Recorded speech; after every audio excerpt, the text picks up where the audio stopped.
Hello, I'm glad you're here. I'm NatsMan, and I'm reading the Bible from the beginning to the end, from Genesis to Revelations. Please join me in this journey and make God's Word a part of your everyday life. This is video number 89. Today we're reading from the book of Judges, starting in chapter 18. Judges 18. In those days there was no king in Israel. In those days the tribe of Danites sought an inheritance to dwell in, for to that day their inheritance had not fallen to them amongst the tribes of Israel. The children of Dan sent 5 men of their family from their whole number, men of valor, from Zorah and from Eshtaol, to spy out the land and to search it. They said to them, "Go explore their land." They came to the hill country of Ephraim, to the house of Micah, and lodged there. When they were by the house of Micah, they knew the voice of the young man, the Levite. So they went over there and said to him, "Who brought you here? What do you do in this place? What do you have here?" He said to them, "Thus and thus has Micah dealt with me, and he has hired me, and I have become his priest."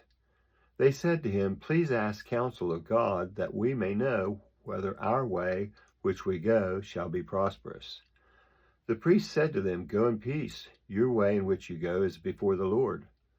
Then the 5 men departed and came to Laish, and saw the people who were there, how they lived in safety, in the way of the Sidonites, quiet and secure, and there was no one in the land possessing authority that might put them to shame in anything, and they were far from the Sidonians and had no dealings with anyone else. They came to their brothers at Zorah and Eshtaol, and their brothers asked them, "What do you say?" They said, "Arise, and let's go up against them, for we have seen the land, and behold, it is very good. Do you stand still? Don't be slothful to go and to enter in to possess the land. When you go, you will come to an unsuspecting people, and the land is large, for God has given it into your hand, a place where there is no lack of anything that is in the earth." The family of the Danites set out from Zorah and Eshtaol with 600 men armed with weapons of war. They went up and encamped in Kiriath Jearim in Judah. Therefore they called that place Mahanadan to this day. Behold, it is behind Kiriath Jearim. They passed from there to the hill country of Ephraim and came to the house of Micah. Then the 5 men who went to spy out the country of Laish answered and said to their brothers, "Do you know that there is in these houses an ephod and a teraphim and a carved image and a molten image? Now therefore consider what you have to do." They went over there and came to the house of the young Levite man, even to the house of Micah, and asked him how he was doing. The 600 men armed with their weapons of war, who were of the children of Dan, stood by the entrance of the gate. The 5 men who went to spy out the land went up and came in there, and took the engraved image, the ephod, the teraphim, and the molten image. And the priest stood by the entrance of the gate with the 600 men armed with weapons of war. When these went into Micah's house, and took the engraved image, the ephod, the teraphim, and the molten image, the priest said to them, "What are you doing?" They said to him, "Hold your peace, put your hand on your mouth, and go with us. Be a father and a priest to us. It is better for you to be a priest to the house of one man, or is it better for you to be the priest to the house of one man, or to be priest to a tribe and a family of Israel?" The priest's heart was glad, and he took the ephod, the teraphim, and the engraved image, and went with the people. So they turned and departed, and put the little ones, the livestock, and the goods before them. When they were a good way from the house of Micah, the men who were in the houses near Micah's house gathered together and overtook the children of Dan. As they called to the children of Dan, they turned their faces and said to Micah, "What ails you that you come with such a company?" He said, "You have taken away my gods, which I made, and the priest, and have gone away. What more do I have? How can you ask me, what ails you?" The children of Dan said to him, "Don't let your voice be heard amongst us, lest angry fellows fall on you, and you lose your life with the lives of your household." The children of Dan went their way, and when Micah saw that they were too strong for them, he turned and went back to his house. They took that which Micah had made, and the priest whom he had, and came to Laish, to the people quiet and unsuspecting, and struck them with the edge of the sword.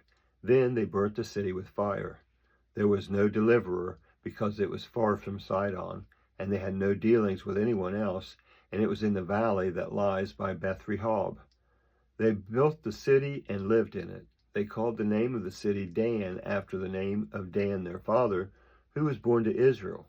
However, the name of the city used to be Laish. The children of Dan set up for themselves the engraved image, and Jonathan, the son of Gershom, the sons of Moses, and his sons were priests to the tribe of the Danites until the day of the captivity of the land. So they set up for themselves Micah's engraved image, which he made, and it remained all the time that God's house was in Shiloh. That was 18, and now Judges 19. In those days, when there was no king in Israel, there was a certain Levite living on the farther side of the hill country of Ephraim, who took for himself a concubine out of Bethlehem, Judah. His concubine played the prostitute against him, and went away from him to her father's house to Bethlehem, Judah, and was there for 4 months. Her husband arose and went after her to speak kindly to her, to bring her again. Having his servant with him and a couple of donkeys, she brought him into her father's house. And when the father of the young lady saw him, he rejoiced to meet him.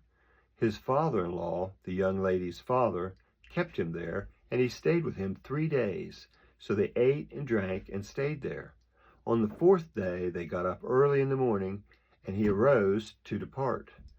The young lady's father said to her son-in-law, "Strengthen your heart with a morsel of bread, and afterward you shall go your way."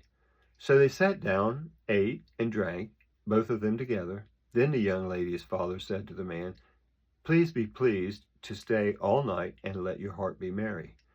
The man rose up to depart, but his father-in-law urged him, and he stayed there again. He arose early in the morning on the 5th day to depart, and the young lady's father said, "Please strengthen your heart and stay until the day declines," and they both ate. When the man rose up to depart, he and his concubine and his servant, his father-in-law, the young lady's father, said to him, "Behold, now the day draws towards evening. Please stay all night. Behold, the day is ending. Stay here, that your heart may be merry, and tomorrow go on your way early, that you may go home." But the man wouldn't stay that night. But he rose up and went near Jebus, also called Jerusalem. With him were a couple of saddled donkeys. His concubine also was with him. When they were by Jebus, the day was far spent, and the servant said to his master, "Please come and let's enter into this city of the Jebusites and stay in it." His master said to him, "We won't enter into the city of a foreigner that is not of the children of Israel, but we will pass over to Gibeah." He said to his servant, "Come and let's draw near to one of these places, and we will lodge in Gibeah or in Ramah." So they passed on and went their way, and the sun went down on them near Gibeah, which belongs to Benjamin. They went over there to stay in Gibeah. He went in and sat down in the street of the city, for there was no one who took them into his house to stay. Behold, an old man came from his work out of the field at evening. Now the man was from the hill country of Ephraim, and he lived in Gibeah, but the men of the place were Benjamites. He lifted up his eyes and saw the wayfaring man in the street of the city, and the old man said, "Where are you going? Where did you come from?" He said to them, "We are passing from Bethlehem, Judah, to the farther side of the hill country of Ephraim. I am from there, and I went to Bethlehem, Judah." I am going to the Lord's house, and there was no one who has taken me into his house. Yet there is both straw and feed for our donkeys, and there is bread and wine also for me and for your servant, and for the young man who is with your servants. There is no lack of anything." The old man said, "Peace be to you, just let me supply all your needs, but don't sleep in the street." So he brought him into his house and gave the donkeys fodder. Then they washed their feet and ate and drank. As they were making their hearts merry, behold, the men of the city, certain wicked fellows, surrounded the house, beating at the door, and they spoke to the master of the house, the old man, saying, "Bring out the man who came into your house, that we can have sex with him." The master of the house, went out to them and said to them, "No, my brothers, please don't act so wickedly. This man has come into my house. Don't do this folly. Behold, here is my virgin daughter and his concubine. I will bring them now, humble them, and do with them what seems good to you, but to this man don't do any such folly." But the men wouldn't listen to him, so the man grabbed his concubine and brought her out to them, and they had sex with her, and abused her all night until the morning. When the day began to dawn, they let her go.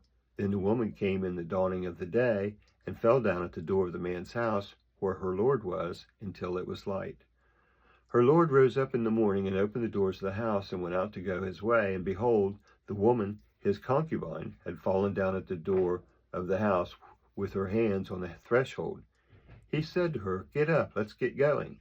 But no one answered. Then he took her up on the donkey, and the man rose and went to his place. When he had come into the house, he took a knife and cut up his concubine, and divided her limb by limb into 12 pieces, and sent her throughout all the borders of Israel. It was so that all who saw it said, "Such a deed has not been done or seen from the day that the children of Israel came up out of the land of Egypt to this day. Consider it, take counsel, and speak." That was Judges 19 and the end of this video. That was the book of Judges, chapters 18 and 19, on video number 89. I'd like to thank you for joining me in this project, this endeavor to read the entire Bible.